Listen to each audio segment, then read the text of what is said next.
La siguiente historia puede ser realmente tétrica, fetiche o un abuso. Es difícil clasificar lo que hizo Felicity Marmaduke. En lo que estaremos de acuerdo es que fue algo aterrador y que por esto terminó en la cárcel. Y aquí su insólita historia. Existe una gran cantidad de registros de casos de embarazos extraños, pero lo de Felicity va a un nivel más allá. Marmaduke, quien ese entonces tenía 38 años y trabajaba en una morgue, se dedicaba a limpiar muertos. Según contó ella misma, todo era normal en su monótono día a día, hasta que en una ocasión, limpiando la morgue, se dio cuenta de que empezaba a sentirse atraída por algunos cadáveres. Una noche, después de una maratoniana jornada laboral, se percató que uno de los cuerpos que yacía sin vida sobre una de las mesas era de un hombre muy atractivo. Un Brad Pitt sin alma, como dijo.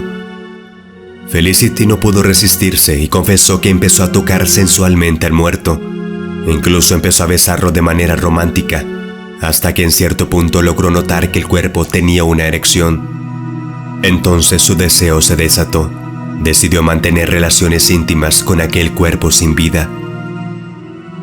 Aunque extraña, la ciencia confirma que el reflejo sexual es uno de los últimos instintos que conserva el ser humano, y que es médicamente posible tener una erección después de traspasar. Sin embargo, lo que ya no es tan normal es que el muerto pueda llegar al orgasmo. Semanas después, durante un examen ginecológico, llegó la bomba. Felicity estaba embarazada. Según le confesó a su médico, no había mantenido relaciones sexuales con nadie que estuviera vivo.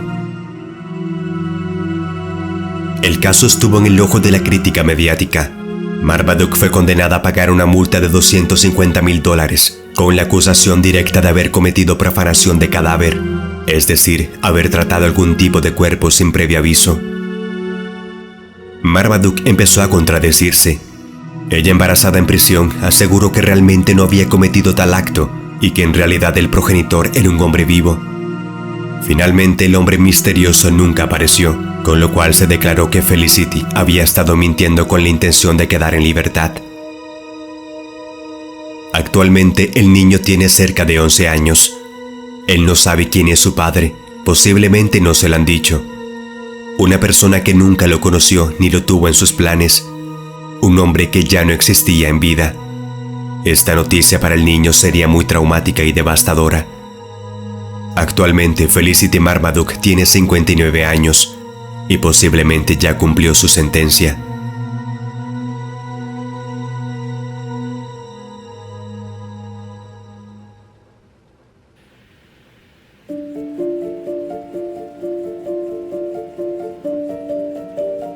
La siguiente es la triste y degradante historia de Saartjie Baartman. Por las curvas pronunciadas de las nalgas y voluptuosidad de los senos, los europeos la expusieron durante años como un monstruo de museo y un fenómeno de feria. Saartjie Baartman recibió el nombre de su propia tribu nómada, los Khoikhoi, que se distribuía en el sudoeste de África. Las mujeres Khoikhoi tienen mucha grasa en las nalgas naturalmente. Esto las convierte en protuberancias pronunciadas, mucho más que las de las mujeres occidentales. Perteneciente a la tribu, nació en las cercanías de la ciudad de Cabo, en Sudáfrica. Ahí trabajó como empleada de burgueses finqueros holandeses. Alguna vez le prometieron una mejor vida en Inglaterra. Nunca se imaginó que figuraría como la atracción principal de un freak show en la capital. Fue así como en 1810 llegó a Londres en la misma embarcación que animales, plantas y esclavos de otras etnias africanas. En Londres fue obligada a prostituirse. En París fue exhibida como una atracción extraordinaria. A su lado había animales, enanos, tragafuegos, hombres esqueleto y gordos mórbidos.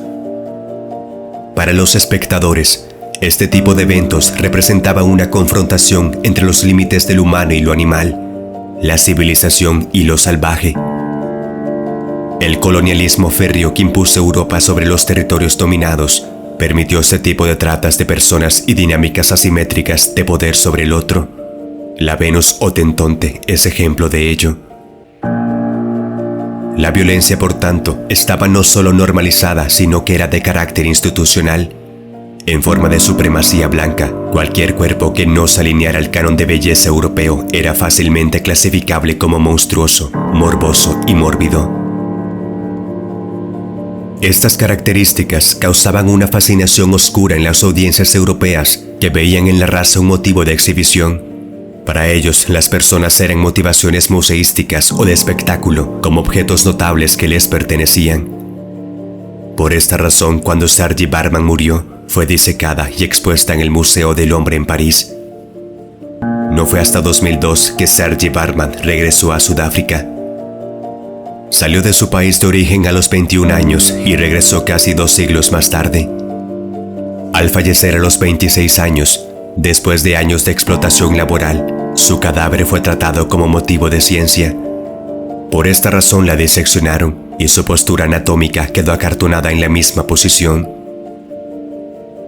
El tratamiento físico que se le dio es evidencia de cómo incluso la biología puede estar influenciada por la diferencia cultural y más aún por las jerarquías sociales construidas entre seres humanos. Después de 2 siglos de gira europea, la mujer finalmente fue repatriada a su tierra natal. Saartjie Baartman se ha convertido en el paisaje sobre el que se desarrollan múltiples narrativas de explotación y sufrimiento de la mujer negra.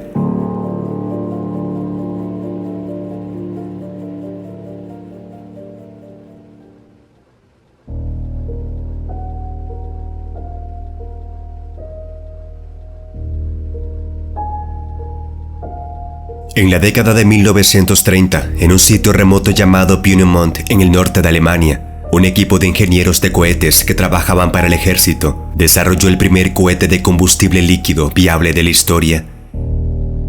El A4, mejor conocido por su apodo nazi como V2, fue una maravilla tecnológica que nunca se convirtió en el arma revolucionaria que Hitler esperaba que fuera.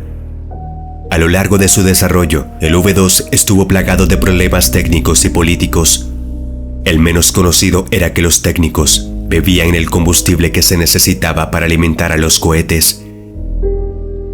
Ser un soldado en tiempos de guerra es estar cerca de la muerte, el dolor, el hambre, la depresión y la enfermedad. Por eso no es extraño que los soldados sucumbieran al alcohol o cualquier sustancia que los inhibiera de la realidad.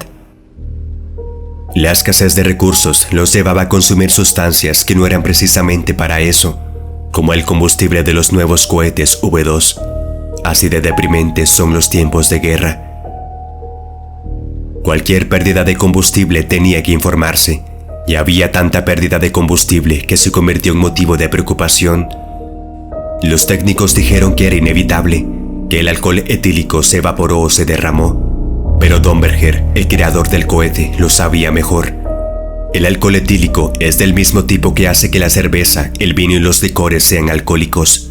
Parece que los técnicos de Peenemünde estaban reservando un poco de combustible V2 para su propio disfrute. Los recursos eran escasos. El equipo de cohetes no tenía mucho apoyo financiero y no existían materiales de repuesto. Tenían que encontrar una manera de detener el robo de combustible. La primera solución fue simplemente agregar un tinte rosa poco saludable a la mezcla, pero no funcionó. En una semana, los científicos de cohetes habían descubierto que filtrar el alcohol etílico teñido a través de una papa común eliminaba el tinte y les dejaba licor. Una segunda opción fue agregar un purgante al alcohol. Los efectos de este deberían haberse anticipado. Las pruebas de lanzamiento se retrasaron debido a que los técnicos hacían viajes frecuentes al baño, y tantos hombres se reportaban enfermos que algunos lanzamientos no parecían posibles en absoluto. En todo caso, el alcohol en la mezcla de combustible trajo consecuencias imprevisibles. Un hombre perdió la vista y otro perdió la vida. A medida que avanzaba la guerra, la demanda de alcohol aumentó a medida que los recursos escaseaban. Entonces surgió un buen elemento de disuasión para el hurto de alcohol: colgar el cuerpo del empleado muerto donde los trabajadores pudieran verlo. La espeluznante amenaza mantuvo a los nazis al margen en lo que respecta al combustible para cohetes.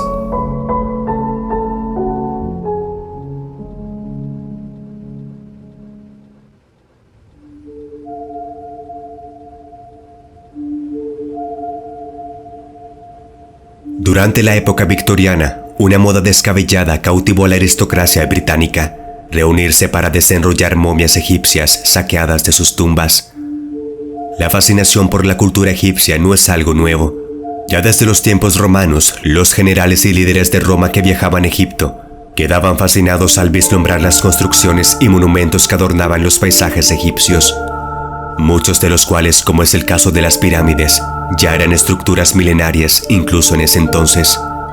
Dicha fascinación, no obstante, llevó a que se cometieran atrocidades arqueológicas sin parangón. No obstante, nada se compara al nivel de depravación que los monumentos egipcios sufrieron durante la época victoriana. Se considera la mayor destrucción del patrimonio histórico y cultural de una de las civilizaciones más importantes y fascinantes de la historia de la humanidad. De todas las atrocidades arqueológicas del pasado, tal vez la más descabellada fue la manía de los victorianos, alimentada por la creciente fascinación por el ocultismo y el espiritismo de la época, por comprar momias saqueadas de sus tumbas, transportarlas a Londres y reunirse durante las noches para desenrollarlas.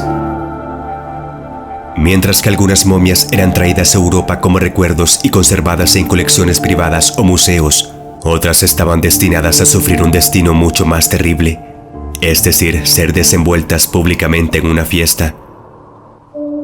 Algunas de estas fiestas tenían lugar en un ambiente privado, siendo el anfitrión, por lo general, alguien que acababa de regresar de Egipto, quien enviaba invitaciones personales. Otras se llevaban a cabo en entornos públicos, y como se comprenderá fácilmente, a menudo eran eventos con una asistencia muy concurrida. Hubo un cirujano que llevó esta desalmada actividad a un nivel más rancio, Thomas la momia Pettigrew. Tras unas vacaciones en Egipto, vio cómo los saqueadores de tumbas abrían mausoleos subterráneos con dinamita y retiraban los tesoros y las momias. Las momias, curiosamente, muchas veces valían más dinero que los tesoros. Pettigrew, además de desenrollar momias, montaba un espectáculo donde inventaba todo tipo de historias acerca del origen de las piezas que exhibía. Para ello utilizaba actores y narradores que le imprimían dramatismo a los relatos. A lo largo de los años, se descubrió que muchas de las momias que exhibía este hombre eran falsas. Sus espectáculos ganaron tanta popularidad que a mediados de la década de 1830, las entradas se agotaban a las pocas horas de ser puestas a la venta. Pero este hombre no estaba solo. La momia Pettigrew actuaba bajo el amparo de la Sociedad Arqueológica Británica, en cuya sede llegó a ofrecer buena parte de sus espectáculos. Y es que este organismo recibía donaciones por parte de Thomas, quien era uno de sus miembros directivos. A menudo poco importaba el conocimiento arqueológico. La audiencia solo deseaba ver el cadáver y los objetos con los que había sido sepultado. Con el paso del tiempo, el interés por desenrollar momias egipcias se apagó. Los aristócratas de la época acabaron por aburrirse de estas exhibiciones, ya que la actuación era siempre más o menos la misma y la emoción se fue desvaneciendo gradualmente. Otra de las razones fue el darse cuenta que llevar a cabo una actividad como esta en nombre de la ciencia era injustificable, siendo que era mejor conservar el legado del pasado en lugar de destruirlos. Margaret Murray, la primera mujer del Reino Unido en ser nombrada profesora de arqueología, fue también la última en llevar a cabo este tipo de actos frente a una audiencia, en Manchester en el año 1908.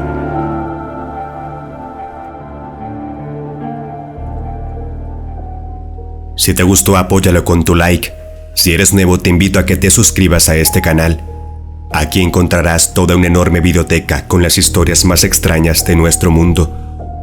También te invito a que actives la campanita de notificación para no perderte ninguno de mis próximos videos.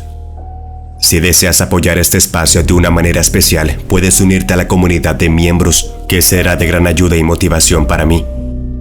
Si tienes algún tema o historia que contar, puedes escribirme al correo oficial en pantalla. Un saludo y agradecimiento muy especial a los miembros y seguidores del canal. Gracias.